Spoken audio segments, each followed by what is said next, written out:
Donald Trump जब से खबरों में आए हैं उसके बाद से मौका ही नहीं लग रहा है कि किसी और का नाम भी लिया जाए।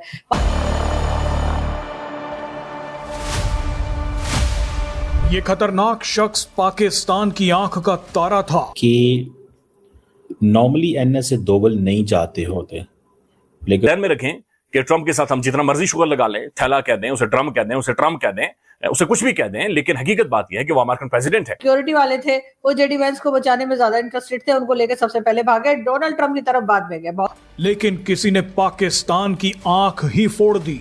आतंक में गोल्ड मेडल हासिल कर चुके पाकिस्तान के इस हीरो को भारत के किसी शुभ चिंतक ने हमेशा के लिए सुला दिया है। चाहते हैं कि हम बताएं यूएई को कि वी स्टैंड विद यू। लेकिन इसके बारे में एक जो लोकल सहाफ़ी अमेरिकन सहाफ़ी है उन्होंने इंकशाफ किया है और पता ये चलता है कि वहाँ पर एक नामालूम आदमी ने, जिसको बाद में पकड़ लिया गया है, आपको बताते हैं कि उसकी आइडेंटिटी क्या है। वसीम अल्ताफ साहब का कहना है कि ये लोग लाहौर के हैं, ये भी पता लगा है।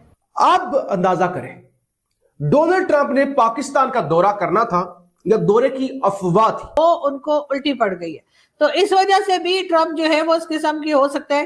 पाकिस्तान में एक और हाई प्रोफाइल टारगेट किलिंग हुई है। वैसे अब पाकिस्तानी आतंकियों के खिलाफ विदेशों में भी हमले होने लगे हैं।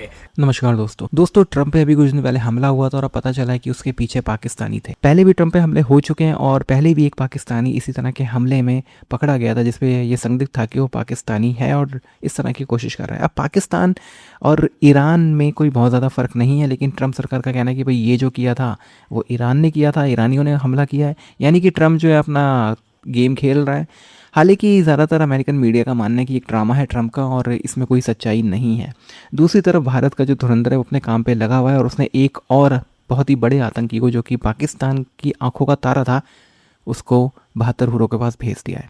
अब ये सब के बीच में पाकिस्तानी मीडिया जो है वो रो रही है। इनको लग रहा था कि ट्रंप जो है इनको गोद ले चुका है तो उन्हें काफ़ी पैसा मिल जाएगा, लेकिन अब जब पीस टॉक फेल हो चुके हैं तो पाकिस्तानी मीडिया के पास कुछ भी नहीं बचा है।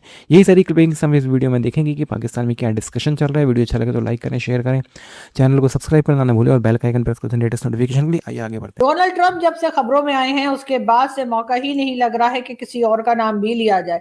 बहरहाल डोनाल्ड ट्रंप की जो एक, आप जानते हैं, व्हाइट हाउस में इवेंट चल रहा था, वहां पर गोलियां चल गई और उसके बाद जो है जो फुटेजेस आई, जो सोशल मीडिया पर अपडेट्स आई, वो देख के लग ये रहा था कि जो सिक्योरिटी वाले थे वो जेडी वेंस को बचाने में ज्यादा इंटरेस्टेड थे, उनको लेकर सबसे पहले भागे, डोनाल्ड ट्रंप की तरफ बाद में गए। बहुत से लोगों का ये भी कहना है कि ट्रंप ने ये नौटंकी खुद कराई थी, ये ड्रामा खुद किया गया था या ये ड्रामा था, रियलिटी थी, क्या था। लेकिन कई लोग यही कह रहे हैं कि क्योंकि ट्रंप की पॉपुलैरिटी ग्राफ बहुत ज्यादा गिर चुका है, ट्रंप को कोई पूछ नहीं रहा है और ट्रंप ने जो ईरान के साथ करने की कोशिश की थी वो उनको उल्टी पड़ गई है, तो इस वजह से भी ट्रंप जो है वो इस किस्म की हो सकता है कि उन्होंने कोई ऐसा कोई स्टंट दिखाने की कोशिश की हो जिसमें ये लगे कि जी ट्रंप के ऊपर जो है वो गोलियां चल गई हैं। लेकिन खैर अच्छी बात है कि वो खैरियत से हैं। इससे पहले भी इलेक्शन के दौरान भी आप जानते हैं कि गोलियां चली थी और उनके कान से छुटी हुई गोली निकल गई थी। लेकिन यहाँ पर जो फुटेजेस आई है उसमें जो जर्नलिस्ट और मीडिया के लोग इस इवेंट को कवर करने पहुंचे थे या इस इवेंट में को अटेंड करने गए थे, गोली चलने के बाद वो वाइन की बॉटल्स उठाते हुए नजर आए। मतलब ऐसा तो हमारे लोग भी नहीं करते हैं, लेकिन इस लेवल का तो हमारे मीडिया के लोग भी नहीं करते। लेकिन बहरहाल अच्छी बात यह है कि ट्रंप जो है वो बच गए, और लेकिन बचने के फौरन बाद ट्रंप ने जो है वो ये भी कह दिया है कि जी इसमें, यानी इस अटैक में या ये जो फायरिंग हुई है इसमें ईरान का कोई लेना देना नहीं है। जी बड़ी अच्छी बात है अगर आपने ईरान को उसमें से निकाल दिया, और वैसे भी अगर आप ईरान का नाम ले भी लेते तो आप ईरान का क्या बिगाड़ लेते, इसलिए कि ईरान ने तो जिस तरह से इनको नाको चने चबवा दिए हैं वो सभी के सामने है। लेकिन उसी के साथ साथ ईरान के जो फॉरेन मिनिस्टर है वो पाकिस्तान आते हैं, पाकिस्तान से जाते हैं, फिर पाकिस्तान आते हैं, फिर चले जाते हैं। किसी को कुछ पता नहीं लग रहा कि क्या बातचीत हो रही है, कि क्या मीडिया में या कहीं पर भी कोई तरह का भी कोई अपडेट जो है वो नहीं दी गई। हाँ ये जरूर है कि पाकिस्तान में इस्लामाबाद में जहां मैं मौजूद हूँ वहां पे जो रोड्स वगैरह ब्लॉक की गई थी, उसी के साथ साथ जो है वो रेड जोन और कई दूसरे एरिया जो है उन्हें पूरी तरीके से सील कर दिया गया था। स्कूल, कॉलेज, यूनिवर्सिटीज और ऑफिसेज की 3 दिन की हॉलीडेज कर दी गई थी।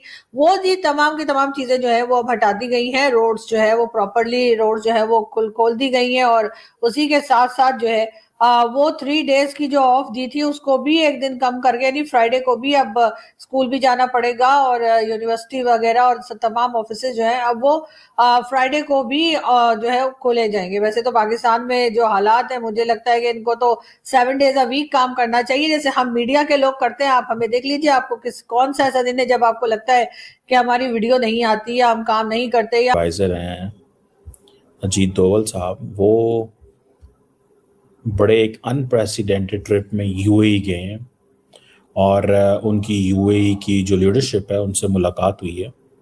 That is very interesting meeting by the way. अगर आप इसको देखें, इस मीटिंग को देखें और थोड़ा स्टडी करें तो आपको एक चीज़ पता चलेगी कि नॉर्मली एनएस डोवल नहीं जाते होते, लेकिन उनको मोदी साहब ने भेजा है। इसकी कुछ रीजंस होंगी। ज़ाहिर बात है, पहली रीज़न तो ये है जो नज़र आती है कि इंडियंस ये चाहते हैं कि हम बताएं यूएई को कि we stand with you, we stand with you. This is the first reason and the first thing which I believe. बाकी दूसरी रीज़न ये है कि इस जंग के अंदर पाकिस्तान जो है उसने कोई लंबा चौड़ा यूएई के साथ राब्ता नहीं किया और यूएई ने भी पाकिस्तान के साथ किसी किस्म का कोई राब्ता नहीं है, विच इज़ फैक्ट। जैसे फॉर एग्जांपल पाकिस्तान कतर गया है, पाकिस्तान सऊदी अरब गया है, पाकिस्तान कुवैत या बहरीन नहीं गया, यूएई नहीं गया और ओमान नहीं गया। ओमान के साथ पाकिस्तान के साथ वैसे राब्ते होंगे, लेकिन ज़ाहिर बात है अब क्या है, कैसे है, किस तरह की चीज़ें इमर्ज कर रही हैं, दिस इज़ वेरी सिग्निफिकेंट चीज़ है, ये कोई मजाक नहीं है। अब इंडिया जाएगा वहाँ पे ये बताने के लिए कि जी ठीक है, हम आपके साथ हैं, हम आपको सपोर्ट करते हैं, हम जो ब्रॉडर गल्फ़ जो रीजन में आउटरीच करना चाहते हैं, वो सऊदी अरब भी गए थे। ये गल्फ़ नेशंस में ये एक जो सिचुएशन है उसमें India has a position, India stands with the UAE. अभी पिछले हफ्ते तो जयशंकर साहब भी गए हुए थे, तो जयशंकर के जाने के फौरन बाद इनका जाने का क्या काम बनता है? जयशंकर के जाने के फौरन बाद इनका क्या बनता है? सवाल तो बनता है कि नहीं बनता है? सवाल ये बनता है कि नहीं बनता? ठीक है जी।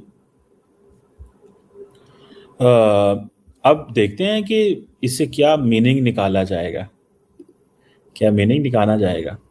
मिसाल के तौर पे अब वो हमारे दोस्त इंडिया के अंदर अब बहुत सारी चीज़ें निकाल रहे हैं कि जी देखें ईरान भी पाकिस्तान से खुश नहीं है, पाकिस्तान हमारा गुड फ्रेंड एंड नेबर है, लेकिन ये एक अच्छा इंटरमीडिएट नेबर नहीं है, इसकी क्रेडिबिलिटी नहीं है। ये बहुत सारे सोशल मीडिया अकाउंट्स ईरान के अंदर से वो कर रहे हैं।